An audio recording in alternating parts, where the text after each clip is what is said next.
거의 크리스천이 진짜 크리스천이 되는 결정적 한 걸음. 찰스 스펄전 지음. 네 번째, 정말 그거면 됩니까? 많은 사람들이 믿음은 어렵다고 말합니다. 그러나 진실은 이렇습니다. 그들은 오직 한 가지 이유, 너무 간단하다는 점 때문에 믿기를 어려워합니다. 나아만은 요단강에서 몸을 씻기만 하면 낫는다는 사실을 힘겹게 받아들였습니다. 만일 기쁨으로 몸을 씻었다면 훌륭한 모범이 되었을 것입니다. 이처럼 많은 사람들은 구원이란 매우 신비하며 난해한 행위 또는 감정에 경과여야 한다고 생각합니다. 하지만 하나님의 생각은 우리와 다릅니다. 하나님의 방법 역시 우리와 다릅니다. 하나님은 가장 연약하고 무지한 자들도 구원받을 수 있도록 ABC처럼 쉽게 그 방편을 마련하셨습니다.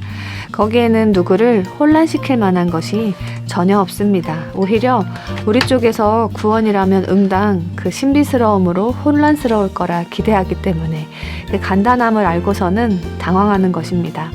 우리는 하나님의 말씀을 의미하는 그대로 믿지 않습니다. 마치 숨겨진 진짜 뜻이 따로 있다는 듯 행동합니다. 주일학교 교사 한 분이 실험을 했습니다. 그 교사는 믿음이 무엇인지 설명하려고 애썼지만 아이들의 마음에 흡족하게 받아들여지지 않았습니다. 그래서 자기 시계를 풀어 한 명에게 보여주며 말했습니다. 이 시계 너에게 줄게, 받으렴. 아이는 선생님이 무슨 말을 하는 건지 의아했습니다. 시계를 받는 대신 멀쩡히 쳐다보았습니다. 교사는 다른 아이에게 물었습니다. 이 시계 네가 가질래? 그 아이는 정중히 대답했습니다. 괜찮아요, 선생님. 그 후 여러 명의 아이들에게 똑같이 물어보았지만 모두가 거절했습니다.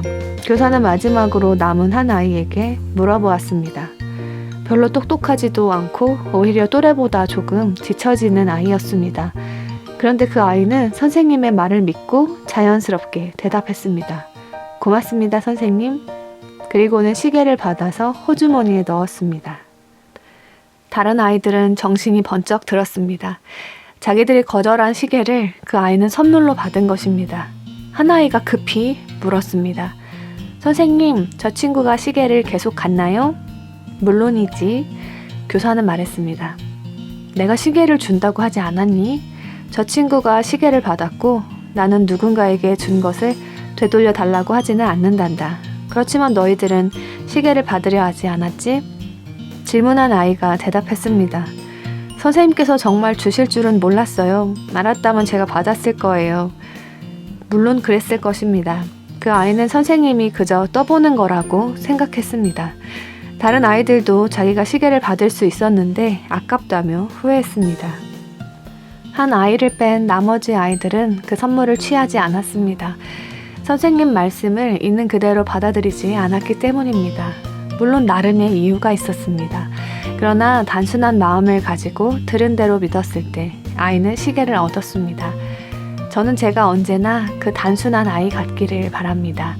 주님의 말씀을 문자 그대로 믿고 주님께서 제게 주시는 것들을 장난이라 착각하지도 않으면서 있는 그대로 받아들이기 원합니다. 주님이 복음 안에서 주시는 것들을 제가 받아들이지 않는 잘못을 범하지 않도록 말입니다. 의심 없이 믿을 때 우리는 그 선물을 받습니다. 그러나 우리는 계속해서 질문을 던집니다. 주님은 사랑하는 아들을 죄인 앞에 높이 드러내 주셨습니다. 죄인은 주저하지 말고 그분을 받아들여야 합니다. 그분을 영접하면 그분을 소유하게 됩니다. 누구도 그분을 빼앗을 수 없습니다.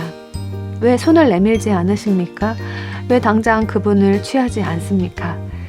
성경이 문자 그대로 참되다는 사실을 받아들이고 예수 그리스도를 신뢰할 때 그분을 실제로 소유하게 된다는 사실을 믿으십시오. 구원의 방도를 이해하는 데 겪는 모든 어려움이 아침 햇살의 이슬처럼 사라질 것입니다. 하루는 상담자 2분이 목양실로 저를 찾아왔습니다.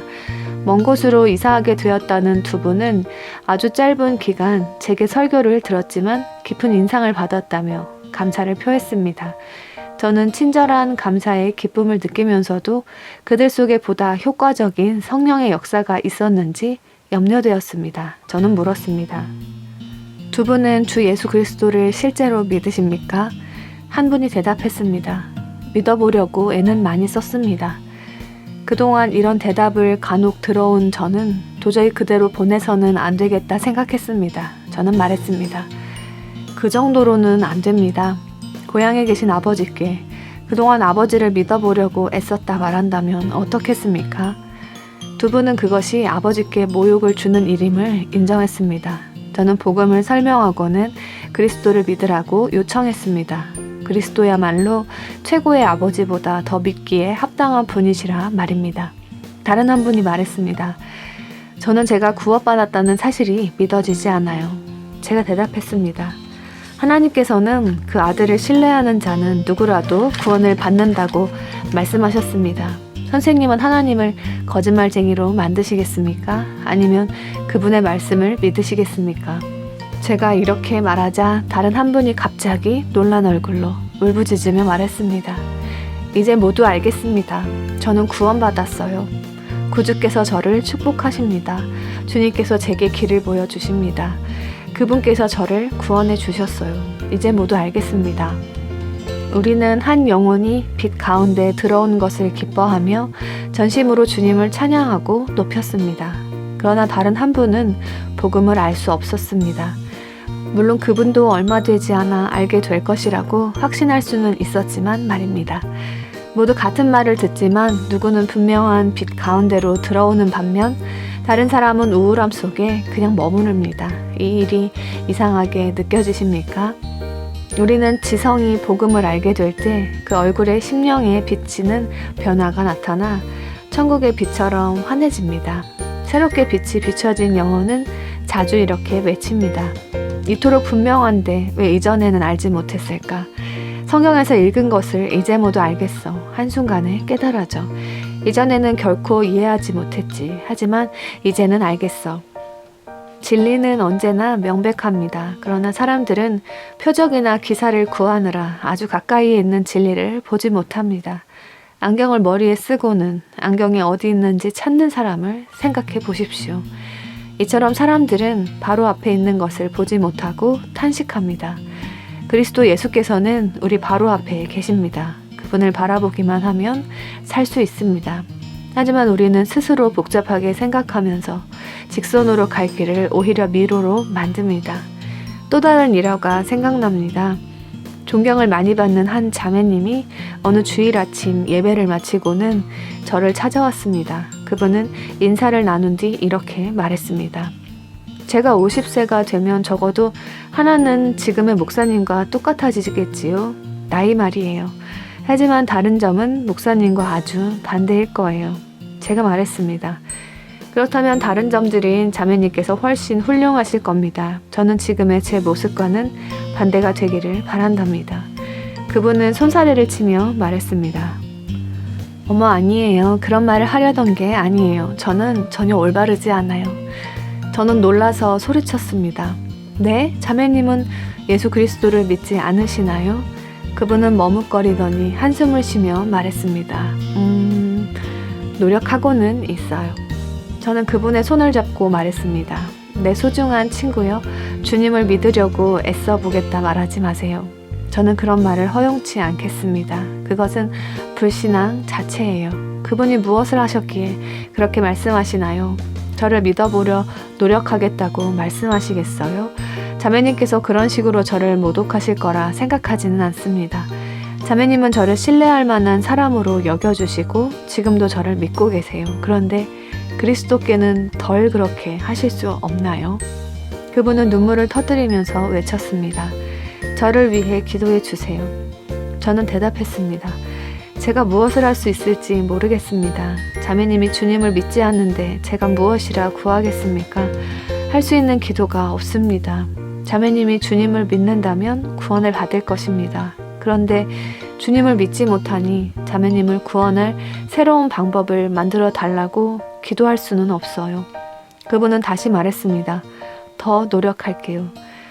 저는 그분의 노력에는 전혀 관심이 없다고 엄숙하게 말했습니다. 주님은 노력하라고 말씀하시지 않았기 때문입니다. 주님은 이렇게 말씀하셨습니다.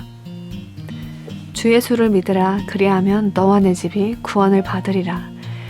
저는 아들을 믿는 자에게는 영생이 있다는 말씀과 함께 그와 참담할 정도로 반대되는 구절, 믿지 아니하는 자는 하나님의 독생자의 이름을 믿지 아니하므로 벌써 심판을 받은 것이니라는 위대한 진리로 그분을 압박했습니다. 저는 십자가에서 죽임 당하셨으나 이제는 승천하신 주님을 온전히 믿으라고 그분을 설득했습니다. 바로 그때 그곳에서 성령님은 그분이 믿음을 갖도록 역사하셨습니다. 그분은 어느 때보다 진지하게 말했습니다. 저는 지금까지 제 감정만을 직시하고 있었어요. 그게 실수였어요. 이제는 저의 영혼을 예수 그리스도께 위임합니다. 저는 이제 구원받았습니다. 그분은 믿음으로 인한 즉각적인 평화를 발견했습니다. 그렇습니다. 다른 방법은 없는 것입니다. 하나님은 우리가 생명을 유지하는 데 필요로 하는 것들은 아주 단순하게 만드셨습니다. 예를 들어 우리는 먹어야 삽니다. 음식을 입으로 가져가는 것은 어린아이도 쉽게 할 수 있습니다. 또 우리는 마셔야 삽니다. 마시는 법은 갓 태어난 아기도 배울 필요가 없습니다. 우리 교회의 스토그웰 고아원 마당에는 샘이 하나 있습니다. 아이들은 아주 더운 날이면 본능적으로 샘에 모입니다. 샘을 이용하는 법을 가르칠 필요도 없습니다. 고아원에 수많은 아이들이 새롭게 오지만 그중 누구도 어떻게 물을 마시는지 모르는 아이가 없습니다. 먹고 마시는 것이 육체적인 일이라면 믿음은 영적인 문제입니다. 우리는 믿음의 입으로 은혜의 복을 섭취해 영적 본성을 채웁니다. 그때 은혜의 복은 우리의 것이 됩니다. 믿고 싶지만 믿을 수 없을 것 같습니까? 그렇다면 생각해 보십시오. 우리가 건강해야 먹고 마실 수 있는 게 아닙니다. 먹고 마실 때 우리는 건강해집니다. 마찬가지로 우리가 노력해야 예수님을 영접할 수 있는 게 아닙니다. 그분을 영접할 때 우리는 노력에 필요한 능력을 얻습니다. 믿음은 이토록 간단합니다. 그래서 설명할 때마다 그 단순함을 오히려 복잡하게 만드는 것은 아닌지 염려됩니다. 토마스 스캇은 존 버년의 천료 역정에 대한 주해설을 출간하면서 자기 교구에 속한 어느 분께 책이 쉽게 이해되는지 물었습니다. 그분이 대답했습니다. 그럼요, 존 버년은 쉽게 이해하지요. 언젠가는 목사님의 설명도 이해되는 날이 주님의 은혜로 올 거라 믿어요. 만일 믿음에 대한 제 설명이 오히려 혼란을 더한다면 저는 차라리 죽고 싶을 것입니다. 하지만 힘써 보겠습니다. 주님께서 도와주시기를 기도합니다. 이런 이야기를 들었습니다. 어떤 산악지대에 있는 통행로에 점유권 논란이 생겼습니다. 소유주는 자신의 권리를 지키고 싶었지만 사람들에게 불편을 주고 싶지는 않았습니다. 그래서 어떤 대책을 마련했습니다. 그 후 한 여행자가 그 통행로를 지나려다가 입구를 지키는 소녀를 보았습니다. 그가 다가가 통행료가 얼마인지 묻자 소녀는 대답했습니다. 아니에요. 아무것도 주실 필요 없어요. 그냥 지나가도 되냐고 제게 부탁하시면 돼요. 그리고 덧붙였습니다. 그러면 지나가는 것은 언제든지 대환영이에요. 그 길을 지나가려면 반드시 부탁을 해야 합니다. 부탁하기만 하면 얼마든지 지나가도 좋습니다. 이처럼 영생에도 우리가 지불해야 할 값이 없습니다. 절대 거짓말을 하실 수 없는 그분의 말씀을 믿기만 하면 우리는 당장 영생을 얻습니다. 그리스도를 신뢰하십시오. 그분을 신뢰함으로 우리는 구원과 영원한 생명을 얻게 됩니다. 철학적으로 생각하실 필요가 없습니다. 불쌍한 두뇌를 혹사시키지 마십시오. 그저 고향에 계신 아버지를 믿듯 주님을 믿기만 하십시오. 은행에 있는 현금이 안전함을 믿듯 그분을 신뢰하십시오. 의사에게 건강을 맡기는 것처럼 말입니다. 더는 믿음을 어려운 것으로 생각하지 않기를 바랍니다. 그래서는 안 됩니다. 믿음은 실로 단순하기 때문입니다. 믿음은 하나님의 아들이 지니신 인격과 사역과 공로 그리고 권능을 전적으로 신뢰하는 것입니다. 이러한 신뢰는 하나의 상상일 뿐이라고 혹자는 말합니다. 하지만 실제로는 이것이 가능한 가장 합리적이며 가장 단순한 신뢰입니다. 이전에는 너무나도 믿기 힘들었지만 이제는 완전한 사실이 되어 의심하기가 더욱 힘든 경우를 경험한 적이 없습니까? 만약 몇 세대 전 사람이 무덤에서 다시 나와 지금 우리가 사는 세상에 온다면 어떨까요? 무작정 믿어야 할 사실이 정말 많을 것입니다. 어느 날 그가 이렇게 말했다고 합시다. 부싯돌 좀 빌릴까요?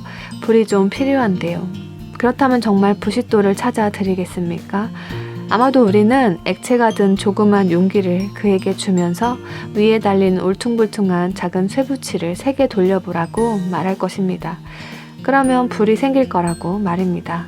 그러나 그는 우리가 하는 말을 진실로 믿기 전에는 우리의 말을 따르지 않을 것입니다. 이번엔 우리가 말합니다. 어르신, 이 의자에 앉아보세요. 그리고 앞에 있는 상자를 보세요. 잠시 후 얼굴이 탁 하고 찍혀 나올 거예요. 그는 이렇게 대답할 것입니다. 그 말을 나더러 믿으라는 거야? 말이 되는 소리를 해야지. 우리가 또 이렇게 말했다고 합시다.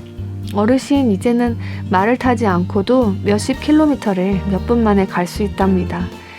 그리고 기차에 태우려고 한다면 그는 믿지 않을 것입니다. 이렇게 말한다면 또 어떻겠습니까? 어르신, 여기서도 뉴욕에 있는 사람과 이야기를 나눌 수 있어요. 뉴욕에서 하는 말을 앉은 자리에서 바로 들을 수 있답니다. 그 연세 지긋하신 분은 깜짝 놀랄 것입니다. 이런 일들에 대해 그는 믿음이 필요하지 않을까요? 그러나 우리에게는 아주 익숙한 일들이기 때문에 아무런 노력이 없어도 그냥 믿어집니다. 영적인 일을 모르는 사람에게는 믿는다는 것이 매우 어렵습니다.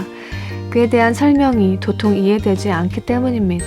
하지만 새 생명을 소유하며 영적인 교통을 아는 사람에게는 믿음이 아주 단순합니다. 우리에게는 우리를 향해 말씀하시고 우리의 기도를 들으시는 아버지가 계십니다. 우리에게는 우리 심령의 간절함을 들으시고 죄에 대한 우리의 싸움을 도우시는 구세주가 계십니다. 이해하는 사람에게는 그것이 참으로 단순합니다. 당신에게도 이것이 분명해지기를 기원합니다. 5장. 믿는데 안심이 안 됩니다. 우리의 타락한 본성이 부른 이상한 결과가 하나 있습니다. 믿음에 대한 두려움입니다.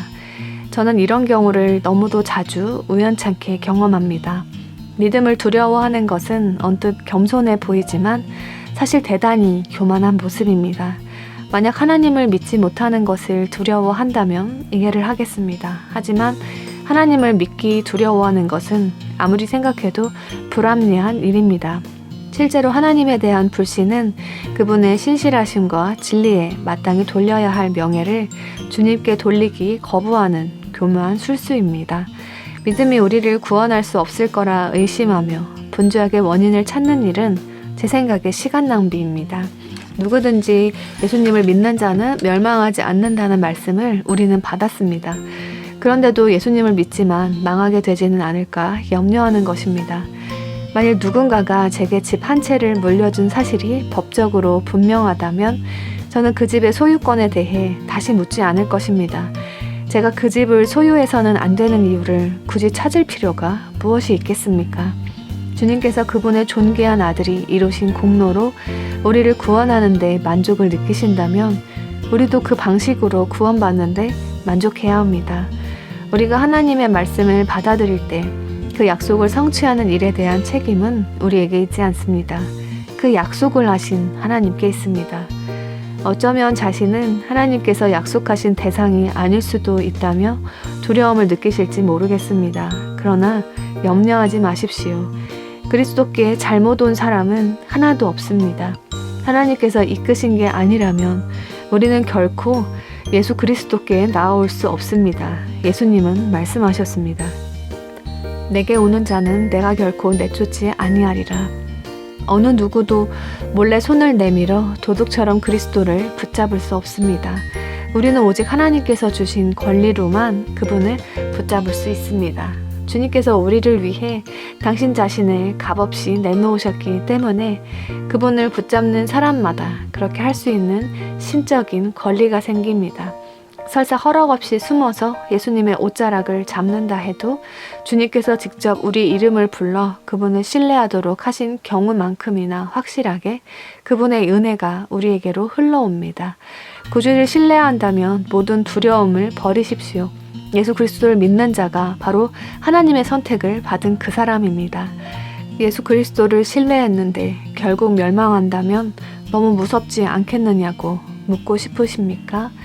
맞습니다. 정말 그럴 것입니다. 그러나 예수님을 믿지 않으면 반드시 멸망합니다. 망하지 않을 수도 있는데 필연적으로 멸망하는 불신을 선택한다면 그것은 최악의 선택입니다. 절망의 수렁에 계속 머무는 것이 무슨 유익이 있겠습니까?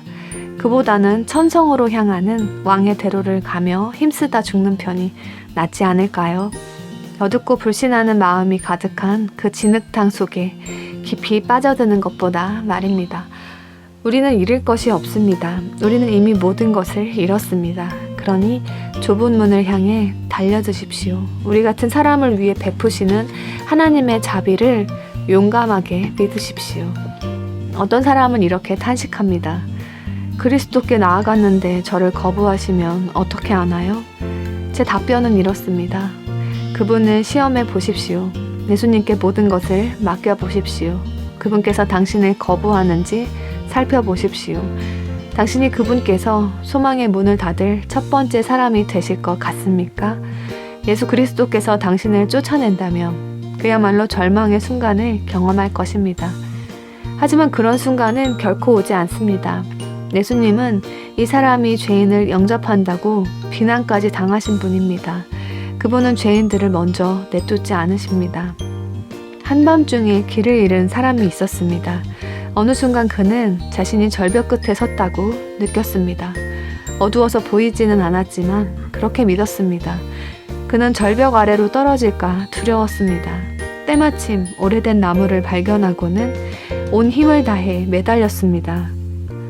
나무를 놓친다면 천길 낭떠러지 및 날카로운 바위 위에 떨어져 몸이 산산조각 날 거라 확신했습니다. 얼마나 매달렸는지 이마에 땀이 뻘뻘 나고 열이 오르며 정신이 몽롱해졌습니다. 힘이 풀린 그는 결국 손을 놓치고 말았습니다. 자기를 살려줄 거라 생각했던 그 버팀목에서 떨어진 것입니다. 그런데 겨우 30cm 아래로 떨어졌습니다. 그것도 부드러운 흙더미 위에 말입니다. 많은 사람들은 자기 죄를 고백하며 자기 소망을 모두 내려놓고 오직 하나님의 손에 자신을 내어 맡기기를 두려워합니다. 오래된 나무에 매달린 사람처럼 그 부실한 버팀목을 포기해야 하는데 두려움을 느낍니다. 그것은 불필요한 두려움입니다. 무엇을 붙잡았든 모두 포기하고 오직 그리스도만을 의지하십시오. 자신의 공로든 기도든 아니면 감정이든 의지하는 모든 것을 놓고 떨어지십시오. 당장 떨어지십시오. 지금 떨어지십시오. 우리는 부드럽게 그리고 무사히 안착할 것입니다. 예수 그리스도께서 그분의 사랑과 보혈의 능력과 완전한 의로우심으로 즉각 안식과 평화를 주실 것입니다.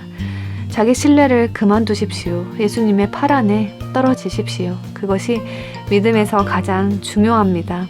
다른 모든 것을 포기하고 오직 예수님 위에 단순히 떨어지는 것 말입니다. 두려워할 이유가 없습니다. 우리가 두려운 이유는 무지하기 때문입니다. 예수 그리스도를 의지하는 단순한 믿음만이 우리에게 영원한 안전을 실제로 가져다 줍니다. 육적인 소망이 죽을 때 믿음은 살아납니다. 믿음이 살아날 때 영원한 생명을 누립니다. 자아를 죽이십시오. 그래서 그리스도가 우리 안에 살아나게 하십시오. 그러나 슬픈 사실이 있습니다. 예수 그리스도를 믿도록 우리가 억지로 이끌 수 없다는 사실입니다. 많은 사람들은 자아를 포기하는 대신 가능한 다른 방법들을 시도합니다. 믿기를 거부하고 믿음이 마치 괴물이나 되는 것처럼 두려워합니다. 나쁜 주문에라도 걸린 듯 모든 두려움의 끝이며 기쁨의 시작인 믿음을 두려워합니다. 왜 하나님께서 세우신 구원의 계획보다 다른 방법을 더 고집스럽게 추구하면서 멸망에 이르려는 것일까요? 예수 그리스도를 신뢰하지는 못하지만 대신 교회는 성실하게 다니겠습니다. 이렇게 말하는 사람이 많다니 슬픈 일입니다. 물론 공예배에 반드시 참석하십시오. 하지만 믿음을 대신해서 그렇게 하지는 마십시오. 믿음이 없다면 교회에 출석하는 것도 거짓된 소망입니다. 예수님은 믿으라 그리고 생명을 얻으라고 명령하셨습니다. 이 명령에 복종하십시오. 무엇을 더 하든지 말입니다. 이렇게 말하는 분들도 있습니다. 저는 좋은 책들을 읽어보겠습니다. 그렇게 하면 영적인 도움을 받을 수 있겠지요? 맞습니다. 어떻게든 좋은 책을 읽으십시오. 하지만 그것은 복음이 아닙니다. 복음은 이렇습니다. 주 예수를 믿으라. 그리하면 너와 내 집이 구원을 받으리라. 어떤 의사가 자신이 보살피는 환자에게 말했습니다. 아침에 일어나면 반드시 목욕을 하셔야 합니다. 그래야 병이 호전됩니다. 환자는 목욕하는 대신 차 한 잔을 마시며 이렇게 말했습니다. 저는 이것으로도 충분하리라 확신해요. 나중에 의사가 와서 지시를 따랐는지 묻는다면 환자는 무엇라 대답할 수 있을까요? 그렇게 하지 않았다고 말할 것입니다. 그렇다면 의사는 이렇게 말하겠지요. 환자분은 저의 치료를 통해 호전되실 수 없습니다. 저의 지시를 따르지 않으시니 말입니다. 실제로 우리는 예수 그리스도께 이렇게 말하는 것입니다. 주님께서는 저를 신뢰하라고 말씀하시지만 저는 다른 것을 원해요. 주님, 저는 무시무시한 심판을 원해요. 거의 지옥 입구까지 간 그 두려움을 느끼고 싶어요. 저는 경고를 받고 싶고 또 고통을 당하고 싶어요. 이처럼 우리는 그리스도께서 우리를 위해 마련해 놓으신 처방 외에 다른 것을 원합니다. 그러나 그리스도께서 우리에게 주신 처방은 하나입니다. 그분을 단순하게 신뢰하십시오. 무엇을 느끼든 느끼지 못하든 상관없이 자신을 그분께 던지십시오. 그분께서 구원해 주십니다. 그분만이 그렇게 하실 수 있습니다. 이렇게 물으실 분도 있을지 모르겠습니다. 그렇다면 목사님은 기도하는 것도 반대하고 좋은 책을 읽는 것도 반대한다는 말씀이신가요? 아닙니다. 저는 반대하지 않습니다. 그런 반대는 마치 의사가 어느 때에도 차를 마셔서는 안 된다고 처방을 내리는 것과 같습니다. 차를 드십시오. 하지만 목욕 대신에 차를 마셔서는 안 됩니다. 차를 마실 때 마시더라도 목욕은 반드시 하셔야 합니다. 그러니 기도하십시오. 많이 기도할수록 좋습니다. 성경을 읽으십시오. 많이 읽을수록 좋습니다. 하지만 그리스도를 향한 단순한 믿음 대신 기도를 하고 성경을 읽는다면 그 영혼은 멸망하고 말 것입니다. 주님께 다음과 같은 말을 듣지 않도록 주의하십시오. 너희가 성경에서 영생을 얻는 줄 생각하고 성경을 연구하거니와 이 성경이 곧 내게 대하여 증언하는 것이니라. 그러나 너희가 영생을 얻기 위하여 내게 오기를 원하지 아니하는도다. 요한복음 5장 39, 40절. 믿음으로 그리스도께 오십시오. 그분이 없다면 우리는 영원토록 멸망할 것입니다. 전혀 흙이 없는 것 같은 큰 바위 위에 자란 나무를 보신 적이 있습니까? 그 나무가 어떻게 자라는지 주목해 보셨습니까? 나무는 바위 틈에 조그만 잔뿌리를 집어 넣습니다. 그리고는 나뭇가지를 움켜쥐는 큰 새의 발톱처럼 바위를 꽉 붙듭니다. 그렇게 수백 개의 잔뿌리를 땅에 닿기까지 뻗어 결합시킵니다. 독자 여러분, 바위 틈에 뿌리를 내린 나무처럼 만세만석을 꽉 붙드십시오. 아주 가는 실뿌리 같은 믿음으로 그분을 꼭 붙잡으십시오. 그 실뿌리가 자라면 또 다른 실뿌리를 뻗쳐 새롭게 바위를 잡으십시오. 예수 그리스도를 붙잡으십시오. 계속 그분을 붙드십시오.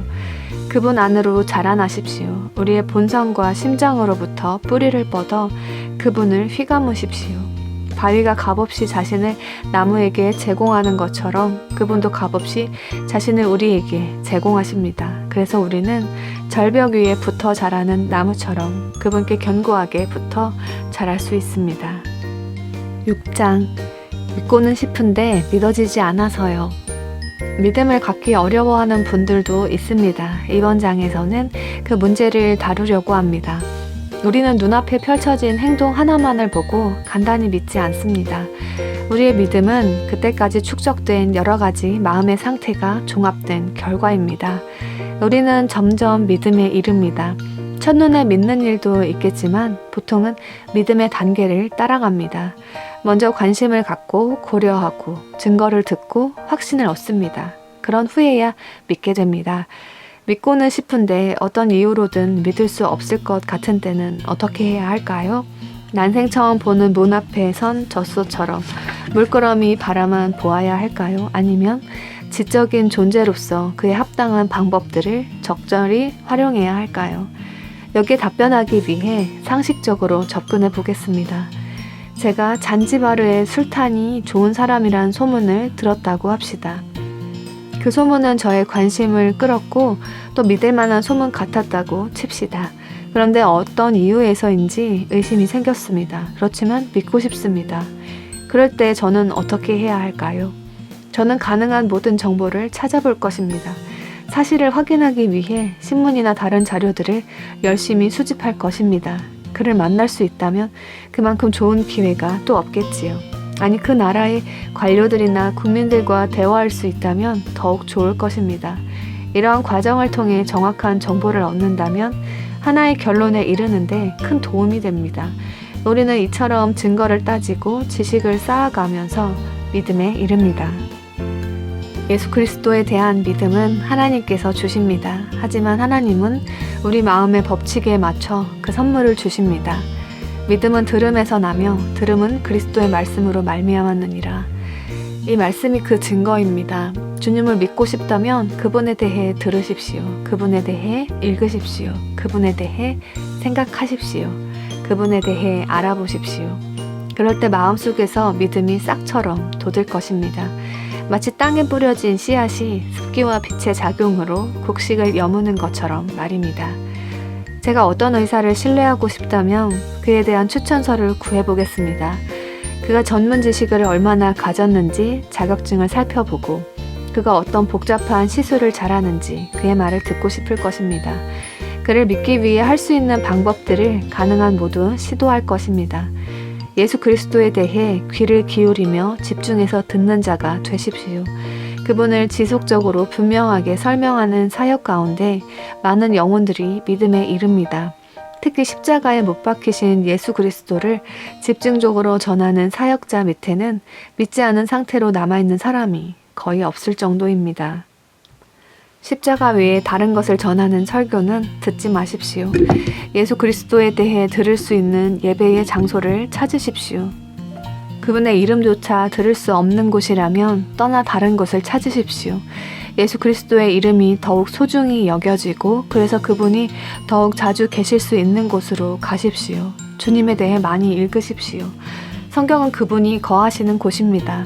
성경은 우리가 주님을 보고 알게 되는 곳입니다. 그분의 고난 당하심과 죽으심을 집중해서 읽고 또 읽으십시오. 그럴 때 주님께서 우리 영혼에 믿음을 은밀하게 심어주십니다. 그리스도의 십자가는 단지 믿음으로 보상하지 않습니다. 그리스도의 십자가는 우리 안에 믿음을 낳고 크게 일으킵니다. 많은 신자들은 이렇게 말했습니다. 주님께서 상처 입고 신음하시며 그 저주받은 나무에 달려 죽으심을 볼 때 내 마음이 믿는 것을 느끼네. 주께서 나를 위해 고통당하셨음을. 만일 그분에 대해 듣고 읽는 일이 충분하지 않다면 의도적으로 마음을 집중해 보십시오. 자신이 믿는지 혹은 왜 믿지 않는지 그 이유를 알아보십시오. 능력을 최대한 활용해서 문제의 근원에 도달해 보십시오. 그리고 기도하십시오. 하나님의 도우심으로 철저히 검토하고 어떤 방법으로든 신실하게 결정할 수 있기를 구하십시오. 그리스도께서 어떤 분이신지 그분의 신적이면서 인간적인 위격은 신뢰할 만한지 생각해 보십시오. 그것이 그분께서 하신 일을 신뢰하는데 좋은 기초가 되지는 않는지 생각해 보십시오. 그분께서 죽으시고 또 죽은 자들 가운데 살아나셔서 승천하시고 계속해서 죄인들을 위해 지금도 중보기도를 올리시는 것을 생각해 보십시오. 이 사실이 그분을 신뢰하는데 도움이 되지는 않는지 생각해 보십시오. 그리고 그분께 울부짖으십시오. 주님은 반드시 들으십니다. 주님을 알고 싶다면 그분의 성품을 연구하고 그분의 사랑에 호소하며 최대한 그분께 가까이 나아가십시오. 이전에 저는 그분을 믿는데 많은 증거를 필요로 했습니다. 그렇지만 그 후 여러 가지로 입증하며 그분을 잘 알게 되었습니다. 이제는 그분을 의심하는데 훨씬 더 많은 증거를 필요로 합니다. 그분을 불신하는 것보다 신뢰하는 것이 더욱 자연스럽습니다. 새로운 본성이 승리한 것입니다. 하지만 처음부터 가능했던 것은 아닙니다. 처음의 믿음은 그 새로움으로 인해 연약함을 드러냅니다. 하지만 신뢰하고 또 신뢰하는 일이 반복되면서 믿음은 하나의 습관으로 자리 잡습니다. 체험이 믿음을 강한 확신으로 이끈 것입니다. 저는 이제 의심으로 고통당하지 않습니다. 제가 믿는 진리가 제 안에 기적을 일으켰습니다. 저는 이전에 몰랐던 새로운 생명을 얻었습니다. 지금까지 그것을 지니고 있습니다. 이것이 가장 강한 확증입니다. 저는 등대를 오랫동안 지켜온 부부와도 같습니다. 어느 날 한 사람이 등대를 방문합니다. 그는 창문 너머로 넓고 큰 바다를 보며 등대지기 부부 중 아내에게 묻습니다. 태풍이 몰아치는 밤중에 엄청난 파도가 가까이 밀려오면 겁나지 않나요? 모든 것이 휩쓸릴까 무서울 것 같아요. 저라면 엄청난 파도에 둘러싸인 채 이 조그만 탑 안에 있다는 사실이 두려울 거예요. 그러나 아내는 그런 생각은 전혀 들지 않는다고 말합니다. 아주 오랫동안 있어서인지 이제는 등대에서도 육지 한복판에 있는 것처럼 안전함을 느낀다는 것입니다. 방문객은 남편에게도 똑같이 묻습니다. 남편은 이렇게 대답합니다. 네, 걱정이 되지요. 하지만 제가 염려하는 것은 등대의 조명이 깨끗한가 하는 것입니다. 그래야 지나가는 배들이 그 불빛을 보고 좌초되지 않을 테니까요. 남편은 등대와 자기 자신의 안전에 대한 염려를 이미 넘어선 것입니다. 성숙한 크리스천도 그렇습니다. 그는 겸손히 이렇게 말합니다. 저는 제가 믿는 분을 알고 그날까지 제가 그분께 헌신하도록 그가 지키실 것을 확신합니다. 디모데후서 1장 12절. 이제는 누구도 의심과 질문으로 저를 괴롭히지 못하게 할 것입니다. 저의 영혼에는 성령의 진리와 능력의 증거들이 있습니다. 그러므로 의심에 귀 기울이지 않겠습니다. 복음은 저에게 진리입니다. 설사 진리가 아니어서 그것과 함께 멸망당한다 할지라도 저는 만족합니다. 복음이 진리라는데 제 영혼에 영원한 운명을 겁니다. 거기에는 어떤 위험도 없음을 저는 압니다. 저의 유일한 관심은 그 등대의 빛이 환하게 빛나는지, 그래서 다른 사람들에게 그 혜택이 미쳐지는지 하는 것뿐입니다. 오직 주님께서 저의 등대에 충분한 기름을 제공하십니다. 그래서 이 어둡고 위험한 인생의 바다에 빛을 비추게 하십니다. 저는 행복합니다. 저 같은 목사를 비롯해 다른 많은 사람들은 복음에서 온전한 평화와 안식을 발견했습니다. 어째서 그 사실을 자신의 것으로 받아들이지 못하십니까? 주님의 성령이 제안을 받겠습니까? 복음은 무엇보다 진실합니다. 하나님께서 그 저자이시기 때문입니다. 복음을 믿으십시오. 구주께서는 누구보다 능하십니다. 그분은 하나님의 아들이시기 때문입니다. 그분을 믿으십시오. 그분의 보혈은 능력이 있습니다.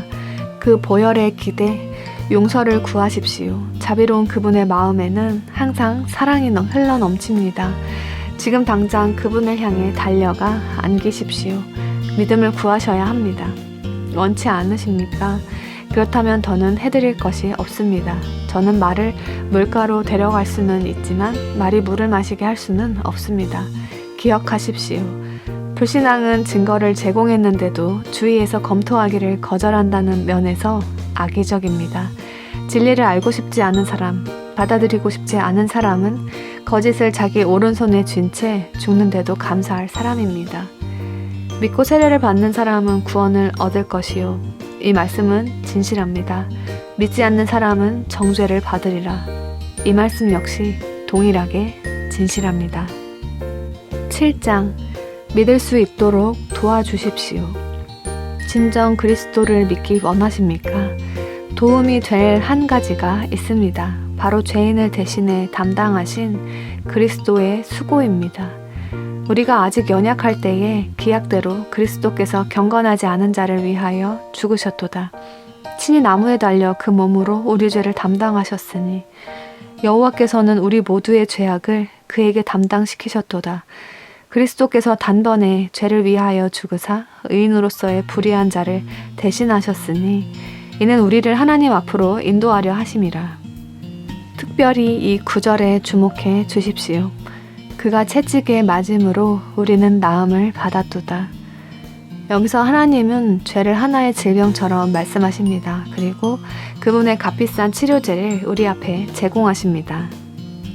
주 예수 그리스도의 채찍에 맞으심에 대해 잠시 저와 함께 생각해 보시기를 진지하게 권합니다. 우리를 회복하기로 결심하신 주님은 그분의 유일한 아들이신 참 하나님의 참 하나님 되신 분을 보내셨습니다.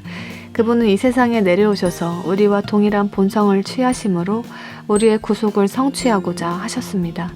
그분은 한 명의 인간으로서 사람들 가운데서 생활하셨습니다. 그리고 복종의 삶을 사신 30여 년의 세월을 지나 모든 일들 가운데 가장 위대한 일, 곧 우리를 대신해서 평화의 채찍질을 당해야 할 때를 맞으셨습니다.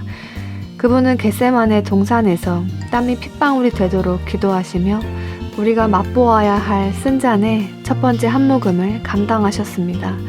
빌라도의 법정과 헤롯의 왕궁 재판장에서 우리를 위해 고통과 조롱을 당하셨습니다. 그리고 마침내 십자가에 못 박혀 죽임 당하셨습니다. 우리를 위해 죽으신 것입니다.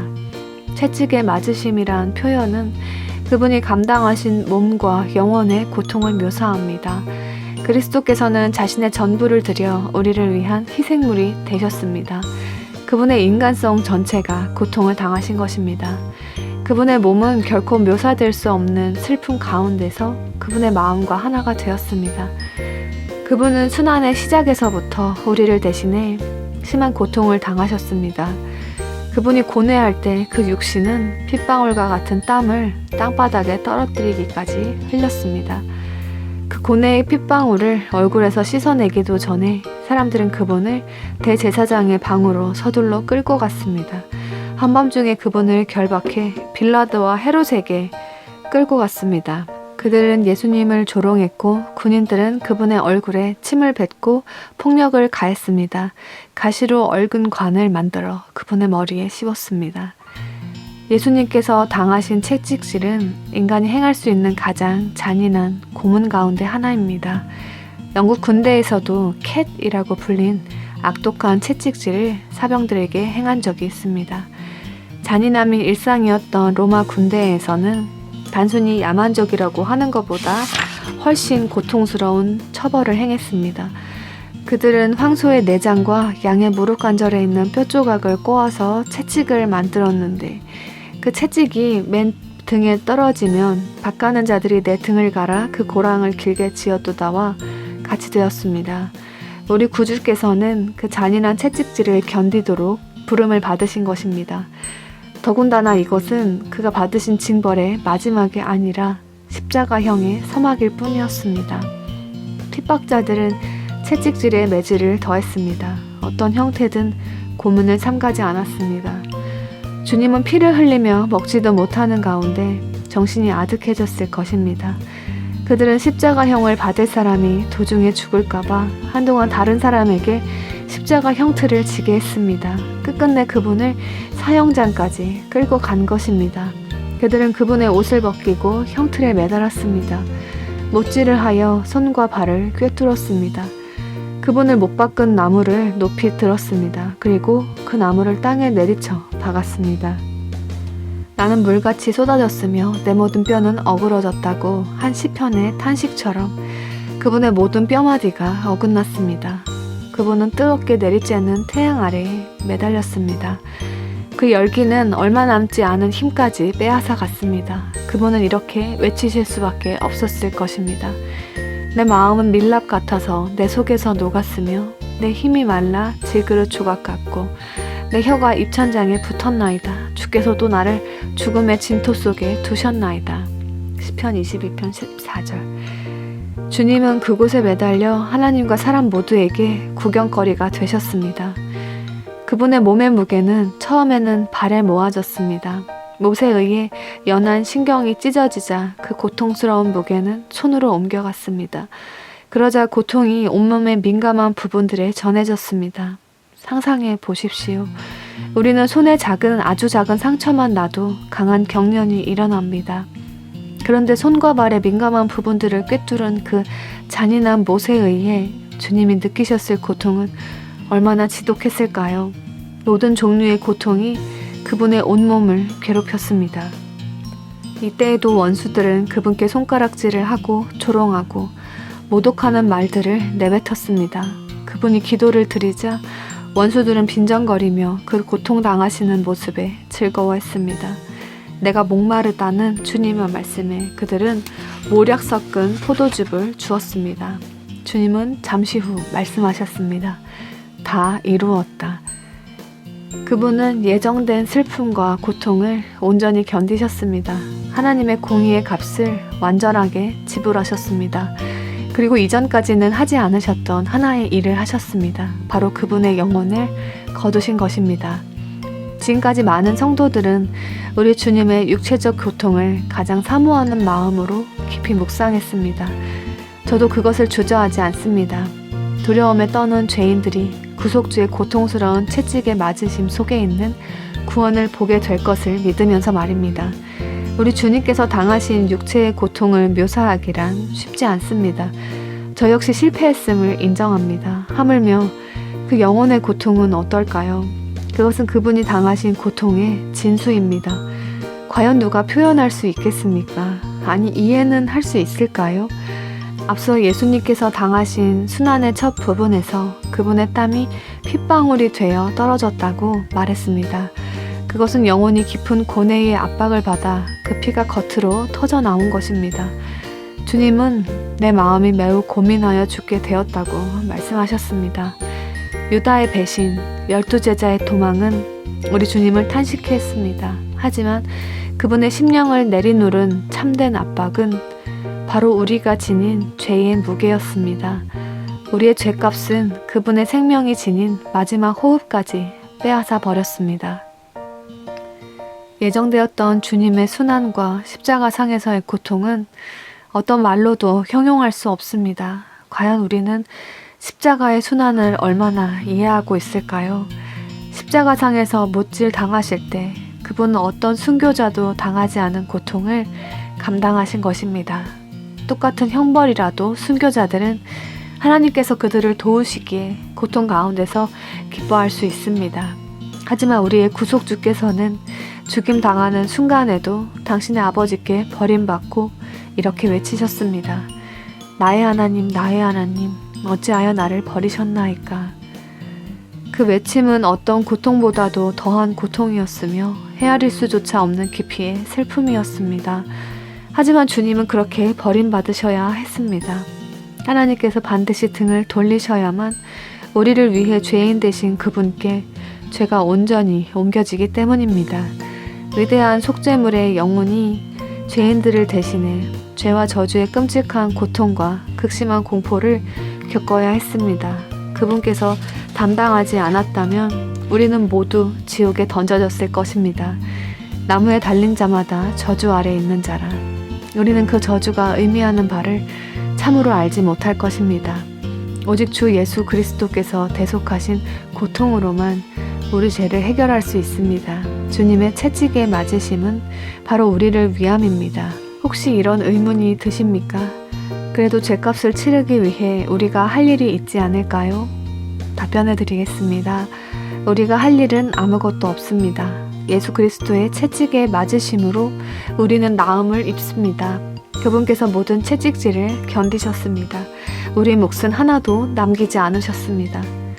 하지만 그분을 믿어야 하는 게 아닙니까? 그것이 우리가 해야 할 일이 아닙니까? 물론 그렇습니다. 그런데 생각해 보십시오. 어떤 연고의 치료 효과가 좋다면 그 위에 붕대를 감을 필요가 없을까요? 믿음은 그리스도의 화목의 연고와 우리가 지닌 죄의 상처를 결합시키는 붕대입니다. 붕대는 상처를 치료하지 않습니다. 연고가 상처를 치료합니다. 마찬가지로 믿음은 죄를 해결하지 않습니다. 그리스도의 구속의 공로가 해결합니다. 이렇게 반문하는 분도 있습니다. 하지만 우리는 회개를 해야 하지 않습니까? 물론 우리는 회개해야 합니다. 그리고 회개하게 될 것입니다. 회개란 치료가 일어나고 있다는 첫 번째 신호이기 때문입니다. 그러나 우리의 회개는 죄를 해결하지 않습니다. 구주의 채찍에 맞으심이 해결합니다. 그분의 채찍에 맞으심이 우리 심령에 적용될 때 우리 안에는 회개가 일어납니다. 그리스도를 고통스럽게 한 그 죄를 우리 역시 미워하게 되는 것입니다. 나를 위해 고난당하신 분으로 예수 그리스도를 신뢰할 때 우리는 이 사실을 발견하게 됩니다.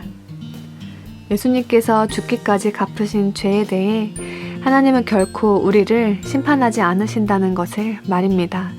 공의로우신 하나님은 보증인이 대신해서 갚은 빚을 채무자에게 다시 갚으라고 요구하시지 않습니다. 공의는 같은 범죄를 두 번 처벌할 수 없기 때문입니다. 나를 위해 고통당하신 분으로 예수 그리스도를 받아들이면 모든 법적 책임이 완전히 사라집니다. 우리는 그리스도 안에서 이미 형벌을 받았습니다. 그러므로 우리에게는 더 이상 정죄함이 없습니다. 이것이 예수님을 믿는 죄인들에게 보장된 안전의 기반입니다. 구주께서 대신에 죽으셨기에 그를 믿는 자에게 생명이 있습니다. 그리스도께서 받아들여지셨기에 그 역시 하나님 앞에서 받아들여집니다. 예수님께서 대속물이 되셨기에 그는 반드시 자유를 얻습니다. 누구도 그를 해칠 수 없습니다. 그는 무죄합니다. 지금 이 글을 읽는 여러분께 묻습니다. 예수 그리스도를 당신의 대속물로서 소유하시겠습니까? 그렇다면 당신은 자유입니다. 10장 다른 길도 있지 않겠습니까? 혹시 예수님을 믿어야 멸망당하지 않는다는 사실이 부당하게 느껴지십니까? 그러나 1분만 생각해 보십시오. 얼마나 정확하고 합리적인 일인지 알 수 있습니다. 예를 들어 우리는 생명을 유지하려면 음식을 섭취해야 합니다. 그런데 어떤 사람이 말합니다. 나는 짐승같이 먹어대는 삶을 증오해. 다시는 먹지 않겠어. 그리고는 먹지 않고도 살 수 있는 완벽한 기호를 찾습니다. 하지만 그는 알게 될 것입니다. 음식을 먹지 않고서는 어떤 기후나 운동 등으로 생명을 유지할 수 없다는 사실을 말입니다. 먹지 않아서 사람이 죽는다면 그것은 결코 부당한 일이 아닙니다. 믿는 문제도 정확히 그렇습니다. 믿으라 그리하면 구원을 받으리라. 그리스도를 믿지 않아서 멸망당한다면 그것은 결코 부당한 일이 아닙니다. 먹지 않고도 생명을 유지하는 것이 더 이상한 일이듯 그리스도를 믿지 않고도 멸망당하지 않는다면 그것이 더 이상한 일입니다. 어떤 사람이 갈증에 시달리면서도 이렇게 말한다고 합시다. 살아있는 한 절대로 물 한 모금 마시지 않겠어. 왜 내가 좋아하는 방식으로 갈증을 해결할 수 없지? 당신은 그에게 물을 마시지 않으면 죽을 거라고 경고합니다. 그러나 그는 이렇게 대답합니다. 아니, 절대 물을 마시지 않을 거야. 물을 안 마시면 죽는다니 너무 부당해. 물을 마시라고 강요하는 건 잔인한 핍박이야. 정말로 큰일 날 사람입니다. 그가 목마른 것은 자연의 법칙을 무시했기 때문에 자연스럽게 따라온 결과입니다. 구원도 마찬가지입니다. 믿지 않으면 우리는 죽습니다. 왜 하나님의 명령에 복종하기를 거부하십니까? 그 물을 마시십시오. 그리스도를 붙잡으십시오. 그리고 생명을 얻으십시오. 여기 구원의 길이 있습니다. 그 길에 들어서려면 그리스도를 신뢰해야 합니다. 구주를 신뢰하지 않으면 멸망당한다는 것은 분명한 사실입니다. 어떤 사람이 혼자 배를 끌고 바다로 나갑니다. 다행히도 그에게는 지도가 있습니다. 나침판만 잘 사용한다면 무사히 목적지에 도착할 것입니다. 북극성도 선명하게 빛나고 있습니다. 그런데 그는 이렇게 말합니다. 나는 별들은 신경 쓰지 않겠네. 북극성 따위는 믿지 않아. 나침판도 마찬가지지. 지도는 보지도 않을 거야. 그것들을 믿을 이유가 도대체 무엇이란 말인가? 항해술은 다 사람이 돈 벌자고 하는 수작이야. 나는 그것들을 의지하지 않네. 그러나 그 도구들 없이는 항구에 도착할 수 없습니다. 그는 그것이 부당하다고 말합니다. 여러분도 동의하십니까? 많은 사람들은 말합니다. 저는 성경을 읽지 않겠습니다. 예수 그리스도에 대해 말하는 것도 듣지 않을 겁니다. 저는 그런 것들을 믿지 않습니다. 그러나 예수님은 믿지 않는 사람은 정죄를 받으리라고 말씀하셨습니다.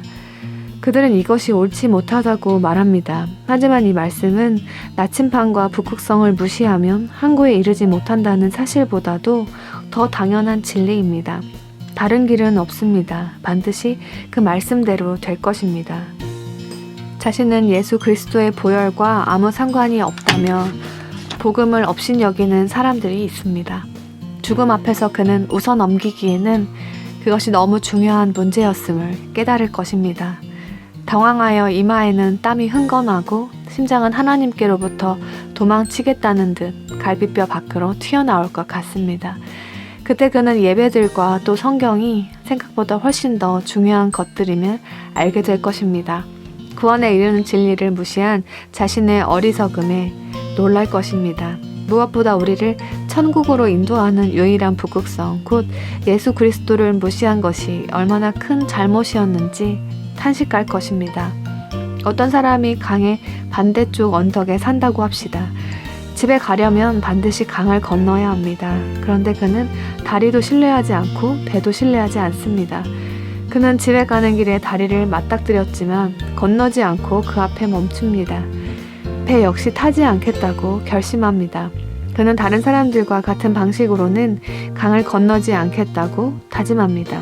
그러면서 집에 갈 수 없다니 납득할 수 없다고 말합니다. 무언가 그의 사고력을 손상시킨 것일까요? 원하는 것을 얻는데 반드시 필요한 일을 하지 않으면서 어떻게 얻기를 기대하겠습니까? 독극물을 먹은 사람에게 의사가 해독제를 주며 말합니다. 어서 드셔야 합니다. 그렇지 않으면 죽습니다. 그러나 빨리 먹기만 하면 독은 분명히 해독됩니다. 그는 해독제를 믿을 수 없다며 거절합니다. 순리대로 될 것입니다. 저는 당신이 주는 약을 먹지 않겠어요. 제가 먹은 독에 해독제가 있다는 사실이 믿어지지 않습니다. 또 그런 약이 있든 말든 저는 관심이 없습니다. 그렇다면 그는 죽을 것입니다. 검시관은 그의 몸을 살핀 후 이렇게 말할 것입니다. 사망하셨습니다. 혹시 복음을 듣고 이런 생각을 하지는 않습니까? 저 대속에 관한 오래된 개념을 받아들이기에 나는 아는 게 너무 많아. 설교자들이 말하는 희생과 구세주의 보혈에 대해서는 더 이상 듣지 않을 거야. 그렇다면 당신이 멸망할 때 검시관은 이렇게 확진할 것입니다. 자살, 자기 영혼을 파괴시킴. 성경은 말합니다. 이스라엘아, 네가 패망하였나니 이는 너를 도와주는 나를 대적함이니라. 그렇게 되지 않기를 호소합니다.